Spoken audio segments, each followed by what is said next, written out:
Okay, आज हम लोग पढ़ेंगे व्हीटस्टोन ब्रिज। क्या होता है व्हीटस्टोन ब्रिज? तो व्हीटस्टोन ब्रिज के हेल्प से हम किसी अननोन रेजिस्टर का रेजिस्टेंस को फाइंड कर सकते हैं।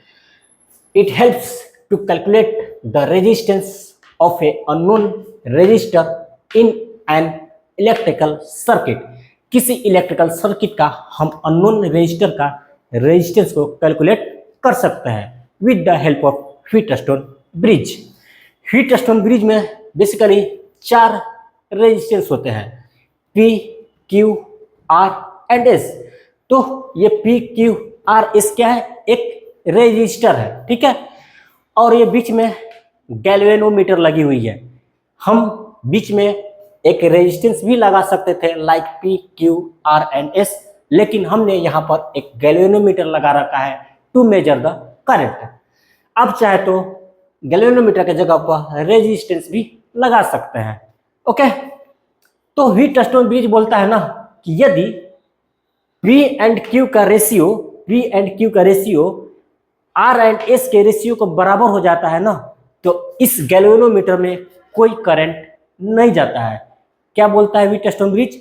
वो बोलता है कि यदि P और Q का रेशियो R और S के रेशियो के बराबर हो जाता है तो इस गैल्वेनोमीटर में कोई करंट नहीं जाता है। मतलब कि ये जो गैल्वेनोमीटर का करंट Ig है ये क्या हो जाएगा? 0 हो जाएगा। मतलब गैल्वेनोमीटर में कोई डिफ्लेक्शन शो नहीं होगा। तो यदि P और Q का रेशियो R और S के रेशियो के बराबर हो जाता है ना, तो इस गैल्वेनोमीटर में कोई करंट नहीं जाती है, ठीक है। यही बोलता है व्हीटस्टोन ब्रिज। और जब ऐसा हो जाएगा ना, इस गैल्वेनोमीटर में कोई करंट नहीं जाती है, तो इसको हम बोलते हैं बैलेंस्ड व्हीटस्टोन ब्रिज।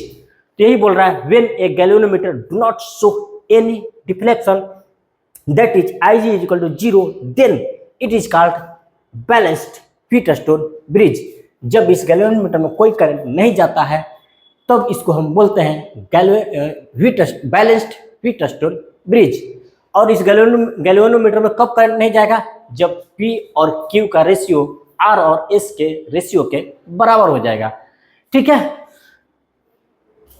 तो देखते हैं हम कि इसके हेल्प से, बैलेंस्ड व्हीटस्टोन ब्रिज के हेल्प से हम कैसे किसी अननोन रेजिस्टर का रेजिस्टेंस को फाइंड कर सकते हैं। मान लीजिए हमारे पास P इक्वल टू 1 ओम है, Q इक्वल टू 2 ओम है एंड R इक्वल टू कितना ओम है? 3 ओम है। और S अननोन है, S नहीं दिया गया है, ठीक है। तो हम, और ये बोल रखा है इसने ना कि ये व्हीटस्टोन ब्रिज जो है ना बैलेंस्ड व्हीटस्टोन ब्रिज है। तो हम जैसे ही देखेंगे कि ये बोल रखा है कि Wheatstone bridge balanced Wheatstone bridge है, तो हम ये फॉर्मूला अप्लाई कर देंगे। कौन सा? P upon Q equal to R upon S। क्योंकि यदि व्हीटस्टोन ब्रिज बैलेंस होगा तो तभी बैलेंस होगा जब P upon Q equal to R upon S हो जाएगा। तो लगाते ही वाला फॉर्मूला P अपॉन Q, तो P कितना दिया हुआ? 1 ओम अपॉन Q कितना दिया हुआ? 2 ओम। फिर इक्वल टू R कितना दिया हुआ है? 3 ओम।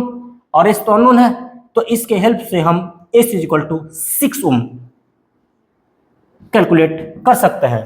तो जो S अननोन था ना उसका हमने रेजिस्टेंस फाइंड कर दिया। कितना होगा? 6 ohm with the help of balanced Wheatstone bridge.